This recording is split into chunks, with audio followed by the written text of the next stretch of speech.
네, 내일도 필식 시간입니다. 이 강력한 주장은 강력한 이유를 낳는다고 합니다. 고점 막힘이라는 강력한 주장이 타당하고 또 제대로 분석이 되고 있는 상황인데요. 그 속에서 우리는 전략을 세워봐야겠죠. 내일도 필식 김도영 전문가 함께합니다. 안녕하세요. 네, 안녕하십니까. 필식이 김도영입니다. 네, 먼저 오늘 시장 이야기를 나눠봐야 할 텐데 오늘 시장은 어떻게 보셨을까요? 시간이 지나면 지날수록 시장의 공격적인 매수가 상당히 부재였다라고 말씀 좀 드리고 싶습니다. 네. 긍정적인 부분 중에 하나는 그 금융자 창구 쪽에 대한 수급을 외국인들이 아침 초반에는 이제 직접 클릭성으로 저가 매수가 좀 공격적으로 좀 들어왔었는데요. 이 부분이 시간이 지나가면서 외국인들 역시 다시 관망세로 전환됐다는 게 좀 특징이었습니다. 또한 연기금 쪽에서 프로그램 매수를 가동을 시켰지만 이 부분 마지막에 유지를 시켜주지 못함으로 인해서 다시 한번 시장이 전반적으로 계속 고점이 막혀있다라고 볼 수가 있겠는데요. 지난 금요일 날 표현을 좀 드렸지만 우리나라는 지금 세 번째 부분이겠죠. 우리나라는 1, 2, 3 부분인데요. 이때 저점 부분들을 만들어낼 때 정확하게 진짜 바닥들을 좀 만들어주고 갔다라면 지금의 불편한 시장은 아니었을 텐데 이 부분이 만들어지지 못하면서 계속 핑계성에 대한 눈치를 계속 보고 있는 것 같습니다. 그래도 다행인 건 오늘 개별 종목군들 쪽으로 매수는 분명히 좀 들어왔다라는 부분인데 이건 또다시 이제 좀 윗꼬리가 좀 달렸죠. 하락 추세는 연속적으로 계속 막혀 있다라고 설명을 좀 드리도록 하겠는데요. 자, 코스피 시장 쪽은 선물 시장하고 이제 미래 가격 마찬가지인데 계속 이 표현을 좀 드리고 있습니다. 이 60일선에 대한 지지력이다, 21선에 대한 지지력이다. 저는 이 표현 전혀 쓰지를 않고 있죠. 그러니까 이 평선은 그냥 의미를 저는 부여를 하지 않고 있기 때문인데요. 사실 이런 부분으로 놓고 판단을 해봤을 때 지금 공격 매수하기가 상당히 어렵습니다. 아마도 오늘 우리가 내일장 전략 속에서 선물시장 수급을 그대로 따라간다라는 표현을 드렸는데 아침 초반에는 종목별에 대한 매수를 좀 하셨을지 모르겠지만 보시는 바와 마찬가지로 외인들이 초반부에 갭 살짝 강박 출발 이후에 매수가 붙었죠. 이때 종목군들이 전체가 좀 잘 따라왔었습니다. 하지만 그 뒤부터 계속 이 축소를 하고 있다라는 부분, 그 다음에 오후 들어와서 다시 윗꼬리가 달리는 부분에서 방망이가 짧을 수밖에 없었다라는 부분, 그리고 보유 종목군들 같은 경우는 공격적으로 아마 못하셨을 거예요. 거기에 사실 이제 코스닥 부분이겠죠. 코스닥 같은 경우는 지금 듬성듬성 일명하면 지뢰밭이라고 표현할 수밖에 없을 정도로 순간순간 악재들이 상당히 많이 터지고 있습니다. 그런 부분에 오늘 관련돼서 바이오 업종의 시총 상위권들이 전체가 다 심리가 완전히 무너지는 형태가 좀 발생되고 있는데요. 하나의 힘들게 악재를 넘어서면 또 다른 추가의 악재에 지금 자유롭지 못하고 있는 것 같습니다. 그러다 보니까 코스닥의 하락 부분이 좀 더 크고 이 부분이 아직 심리는 진짜 바닥이 아니다 보니까 그리고 진짜 바닥이 만들어져도 바로 곧바로 들어오지 못할 겁니다. 현재 세 번의 파동 때문에 그런데요. 그 부분을 놓고 본다라면 아직까지는 코스닥 같은 경우는 예측 매수로 저가, 그러니까 가격 매력 분명히 있다라는 걸 여러분도 저도 알고 있을 겁니다. 하지만 아직까지 코스닥 지수 쪽을 조금 더 디테일하게 분석을 해보면 과매도가 제대로 안 나왔죠. 종목군들 쪽에서도 아직까지 전체 시가총액 상위권 업종 대장주 중심으로도 과매도는 아직 안 들어와 있습니다. 그래서 하락 추세는 계속 유지되어 있다라고 말씀 좀 드리겠고요. 오늘장 종목군 쪽에서 만약 우리가 특징을 좀 잡아본다면 긍정으로 볼 수 있는 것은 사실은 LG 이노텍인데요. 이거 알고 계실 겁니다. F량에 대한 신제품, 그러니까 카메라 모듈에 대한 납품 흔적, 그리고 흥행에 대한 성공을 기대하면서 예측성으로 좀 들어와 있죠. 그러면 제한적 상승이다라는 표현을 좀 드리고 있는데요. 그 이유는 뭘까요? 현재 우리가 3분기 실적을 계속 삼성전기와 LG 이노텍을 비교하고 있는데 LG 이노텍에게는 MLCC, 적측 세라믹이 없다라는 표현을 하고 있죠. 그러니까 F량에 대한 기대감을 가고 있으니까 기술적인 반등을 좀 더 유지할 수는 있겠지만 올라가는 속도가 이제부터는 추가 반등이 2% 내외 정도. 그러니까 그 부분이 막힌다라면 역시 매도 우위라고 말씀 좀 드려보도록 하겠고요.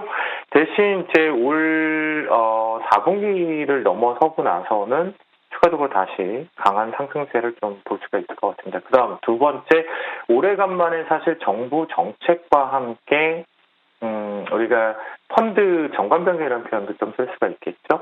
그런 부분들에 대한 테마들이 불면서 오늘 신풍제약 같은 경우는 사실 그 부분은 거짓부렁 같고요. 화이자 백신 기대감으로 같이 좀 올라왔습니다. 앞에서 우리가 MSCI 쪽에서는 이제 들어갔고 FTSE 쪽에서는 사실 심플장 현재의 모습으로 봐서는 좀 힘들어 보이는 부분이겠죠. 그런 부분 쪽을 지금 해석을 하고 있는데요. 역시나 화이자 부분에 대한 기술적 반등이었다라고 말씀드리겠고요. 그런 관점에 본다면 이건 역시도 제한적인 상승은 좀 있다. 대략적으로 한 2%에서 4%. 이거는 이제 LG이노텍보다는 좀 더 높은 폭은 있지만 역시 고점에 계속 막혀 있다라는 부분 표현드리도록 하겠습니다. 마지막으로 이제 사실 다들 알고 계시는 코스닥 오늘 이 부분이 좀 많이 아쉬웠습니다.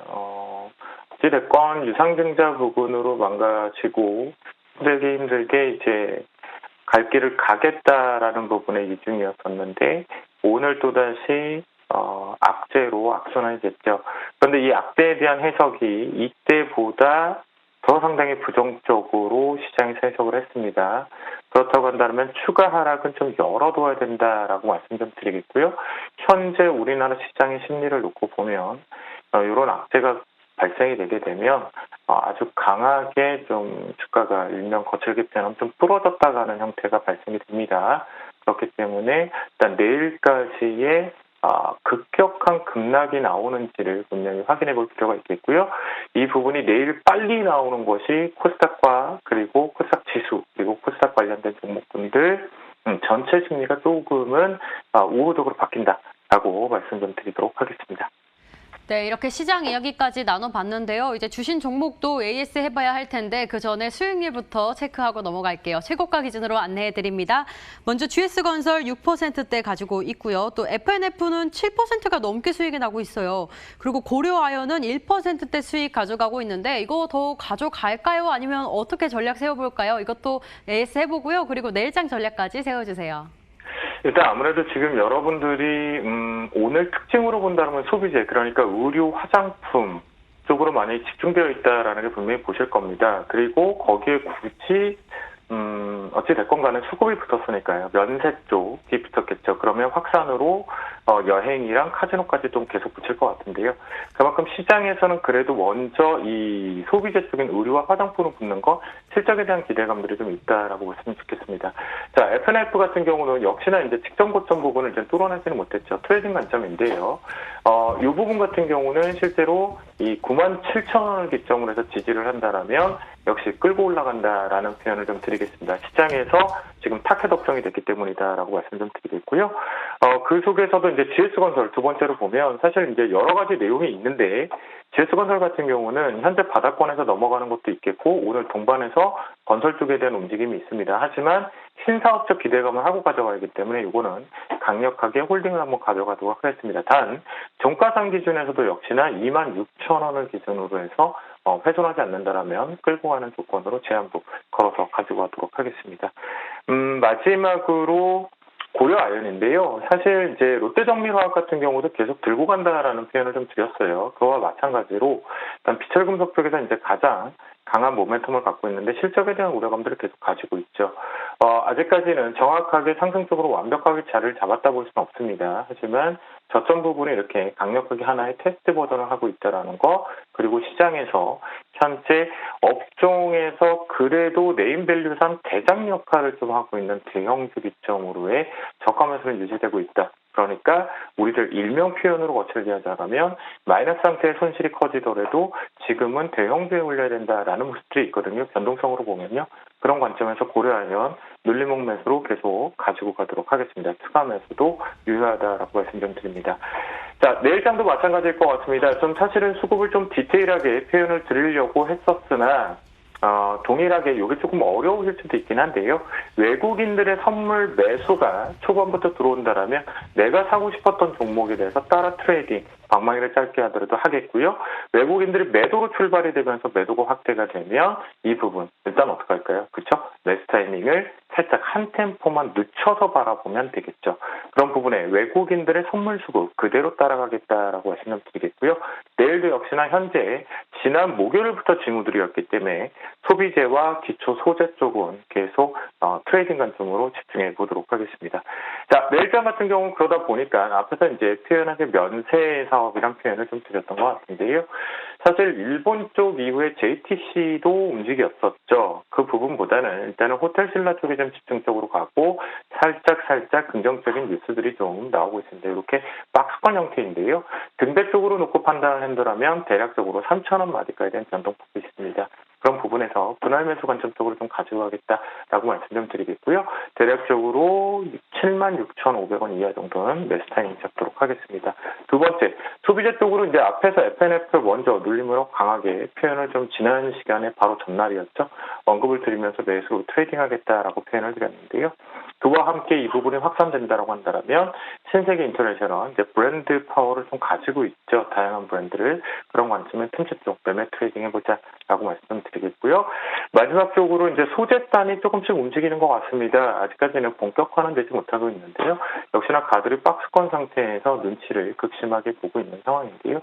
이렇게 역시 등배 쪽의 반을 놓고 보면 가격 매력이 있다라는 거겠죠. 그런 관점에서 덕산테크피아 분할 매수 관점으로 조금 긴 호흡 보고 미리 선침의 관점 가져가자라고 말씀드리도록 하겠습니다.